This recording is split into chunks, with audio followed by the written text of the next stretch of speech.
ప్రశ్న channel రావణ్ను Nellore central జైలుకి వెళ్లి పరామర్శించారు మాజీ ఐపీఎస్ పివి సునీల్ కుమార్. నిన్న నెల్లూరు సెంట్రల్ జైల్లో రావణ్ని కలిసి వచ్చిన తర్వాత సోషల్ మీడియా వేదికగా కూడా ఆయన ఒక పోస్ట్ చేశారు. నిజాయితీగా సమాజం వైపు నిలబడే వాళ్లకు నైతిక మద్దతు ఇవ్వటం నా బాధ్యత.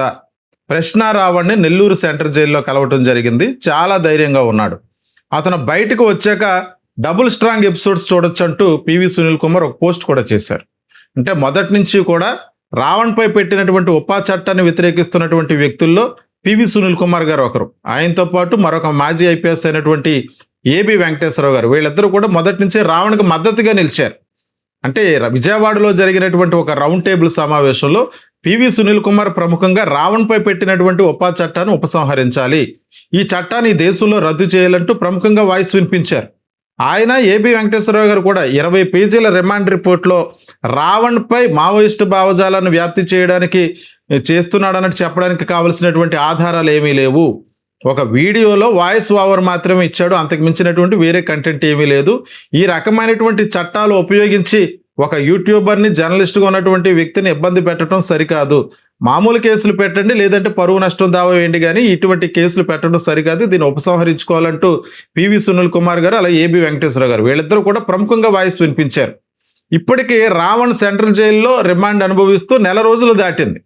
అంటే మొన్న జూలై 4వ తారీఖున గన్నవరం పోలీస్ స్టేషన్లో మొట్టమొదటిసారిగా రావణ్పై ఉపా చట్టం కింద కేసు నమోదైంది. ఆ తర్వాత జూలై 5వ తారీఖున గన్నవరం కోర్టులో హాజరుపరిచిన తర్వాత 14 రోజులు రిమాండ్ విధించారు. ఆ రిమాండ్ కాస్త మన జూలై 18వ తారీఖు అయిపోయింది, రిమాండ్ ఎక్స్టెన్షన్ అయింది. దాంతో ఇప్పుడు నెల రోజులు పైబడి రావణ్ సెంట్రల్ జైల్లోనే ఉన్నాడు. అయితే ఈ కేసుకు సంబంధించి 10 రోజులు పోలీస్ కస్టడీ కావాలంటూ గన్నవరం పోలీసులు మొదట ఒక కస్టడీ పిటిషన్ వేశారు గన్నవరం కోర్టులో. అయితే ఈ కేసుకు సంబంధించి YSR Congress party legal team leader అయినటువంటి పొన్నవోలు సుధాకర్ రెడ్డి గారు అప్రూవ్ చేయాలి. ఆ క్రమంలో మళ్ళీ ఆ కస్టడీ పిటిషన్ విత్డ్రా చేసుకోవటం, తర్వాత హైదరాబాద్ వెళ్ళి రావణ్ ఇంటికి వెళ్ళి అక్కడ ఇంటిని అంతటిని కూడా సోదా చేసి వారు పెట్టినటువంటి కేసుకు సంబంధించి ఏమైనా ఎవిడెన్స్ దొరుకుతుందేమో అన్నట్టుగా ఆయన యొక్క కంప్యూటర్ను, హార్డ్ డిస్క్ను, అలాగే అక్కడ ఉన్నటువంటి కొన్ని ఎలక్ట్రానిక్ పరికరాలన్నింటినీ కూడా పోలీసులు స్వాధీనం చేసుకోవడం జరిగింది. ఈ క్రమంలో ఆయన ఆర్థిక లావాదేవీలకు సంబంధించినటువంటి 2 బ్యాంక్ అకౌంట్లను కూడా పోలీసులు ఫ్రీజ్ చేయించారు. అలాగే ఆయన భార్యను కూడా గన్నవరం పోలీస్ స్టేషన్కి తీసుకొచ్చి విచారించడం జరిగింది.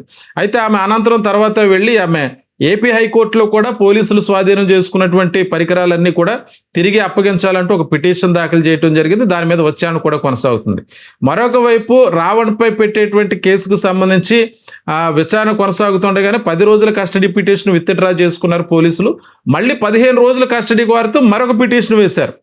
ఆ పిటిషన్కి సంబంధించి కూడా పొన్నవోలు సుధాకర్ రెడ్డి వాదనకు అటెండ్ అయితే పిటిషనర్ తరపు నుంచి ప్రభుత్వం తరపున ఎవరు కూడా వాదనలకు అటెండ్ అవ్వకపోవటం, మళ్ళీ పిటిషన్ విత్డ్రా చేసుకోవటం, మళ్ళీ కొత్త పిటిషన్ వేయడం, ఇదంతా ఆయన నెల తరబడి జైల్లో ఉంచేదానికే ప్రభుత్వం కుట్ర చేస్తున్నట్టు పొన్నవోలు సుధాకర్ రెడ్డి గారు చేస్తున్నటువంటి వ్యాఖ్యల నేపథ్యంలో రావణ్ బెయిల్ పిటిషన్కి సంబంధించినటువంటి అంశం కూడా పెండింగ్లోనే ఉంది.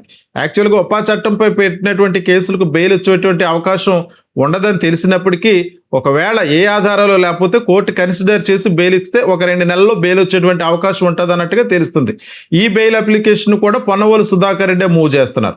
అయితే ఆ బెయిల్ అప్లికేషన్కి కౌంటర్ దాఖలు చేయాలంటూ ప్రభుత్వానికి కోర్టు కోరుతున్నా సరే ఇప్పటి వరకు కూడా ప్రభుత్వం దానికి సంబంధించి కౌంటర్ వేయకపోవటం, దీంతో బెయిల్ పిటిషన్ కూడా లేట్ అవటం, అంటే ఇలా లేట్ అయ్యే కొద్దీ రావణ్ జైల్లోనే ఉండిపోయేటువంటి పరిస్థితి ఉంది, ఈ రకమైనటువంటి కుట్ర చేస్తుందంటూ పొన్నవోలు సుధాకర్ రెడ్డి కానీ వైఎస్ఆర్ కాంగ్రెస్ పార్టీ నేతలు కానీ చేస్తున్నటువంటి ఆరోపణలన్నీ ఒకవైపు.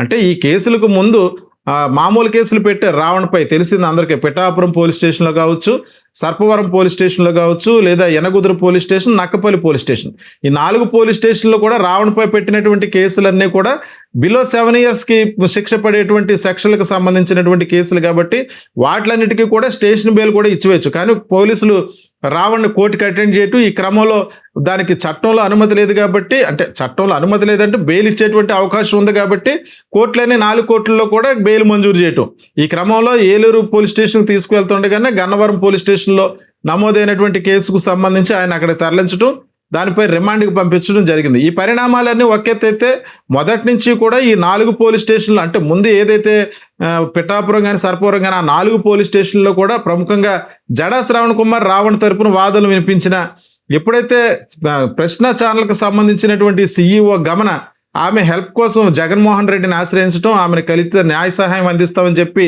జగన్మోహన్ రెడ్డి ఆమెకు మాట ఇవ్వటం. ఈ క్రమంలో వైఎస్ఆర్ కాంగ్రెస్ పార్టీ లీడర్స్ అంతా కూడా, వైఎస్ఆర్ కాంగ్రెస్ పార్టీ అంతా కూడా ఒక స్పష్టమైనటువంటి ఒక విషయాన్ని అయితే తెలియజేశారు. అంటే రావణ్ మొదటి నుంచి కూడా వైఎస్ఆర్ కాంగ్రెస్ పార్టీకి వ్యతిరేకంగా పనిచేసినటువంటి వ్యక్తి. అంటే 2019 నుంచి 2024 వరకు జగన్మోహన్ రెడ్డి ముఖ్యమంత్రిగా ఉన్నప్పుడు వైసీపీ లీడర్స్ని కానీ, జగన్మోహన్ రెడ్డిని కానీ ప్రముఖంగా విమర్శించారు. ఆయన ఛానల్లో ఎన్నో ట్రోలింగ్స్ కూడా చేశారు.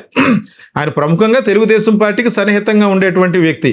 ఈ క్రమంలో ఇప్పుడు ప్రజెంట్ ఆయన పవన్ కళ్యాణ్ ప్రశ్నిస్తున్నటువంటి క్రమంలో ఆయన పెట్టినటువంటి కేసు, దీనికి సంబంధించి వైఎస్ఆర్ కాంగ్రెస్ పార్టీ ఒక స్పష్టమైనటువంటి స్టేట్మెంట్ ఇచ్చారు. రాష్ట్రంలో రాజ్యహింస చెలరేగినప్పుడు వాళ్ళు ఎవరైనప్పటికీ కూడా బాధితుల పక్షంగా వైఎస్ఆర్ కాంగ్రెస్ పార్టీ పోరాటం చేస్తుంది. అది ప్రశ్న రావణ్ కావచ్చు, లేదా చనిపోయినటువంటి గాది సాయికృష్ణ కావచ్చు, లేదా సిఏ నాగరాజు వేధింపుల వల్ల ఆత్మహత్య చేసుకున్నటువంటి పేరుపోగు వెంకటేశ్వరరావు కుమారుడు పేరుపోగు క్రాంతి కుమార్ ఆయన కావచ్చు. వీళ్ళందరూ కూడా కూటమి పార్టీకి అనుకూలంగా పనిచేసినటువంటి వ్యక్తులు. కానీ ఇటువంటి పరిస్థితుల్లో బాధితుల పక్షాన రాజ్యహింస జరిగినప్పుడు వైఎస్ఆర్ కాంగ్రెస్ పార్టీ స్టాండ్ తీసుకుంటుంది, మేము వాళ్ళ తరపున నిలబడతాం అన్నట్టుగా ఒక స్టేట్మెంట్ ఇచ్చారు. ఆ రకంగానే రావణ్కి లీగల్ సపోర్ట్ అందిస్తున్నారు. ప్రస్తుతానికి పొన్నవోలు సుధాకర్ రెడ్డి ఈ రావణ్కి సంబంధించినటువంటి అన్ని కేసులకు కూడా ఆయన అటెండ్ అవుతున్నారు.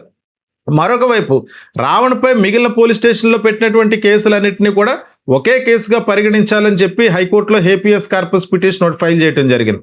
దానికి సంబంధించినటువంటి కేసులు కూడా పొన్నవోలు సుధాకర్ రెడ్డి గారే చూస్తున్నారు. ప్రస్తుతానికి రావణ్ కేసుకు సంబంధించి ఆగస్టు 14వ తారీఖున మళ్ళీ వాయిదా ఉంది. రావణ్ కేసులో మరి 14వ తారీఖున దానికి సంబంధించినటువంటి బెయిల్ పిటిషన్ కూడా విచారణకు వచ్చేటువంటి అవకాశం ఉందని తెలుస్తుంది.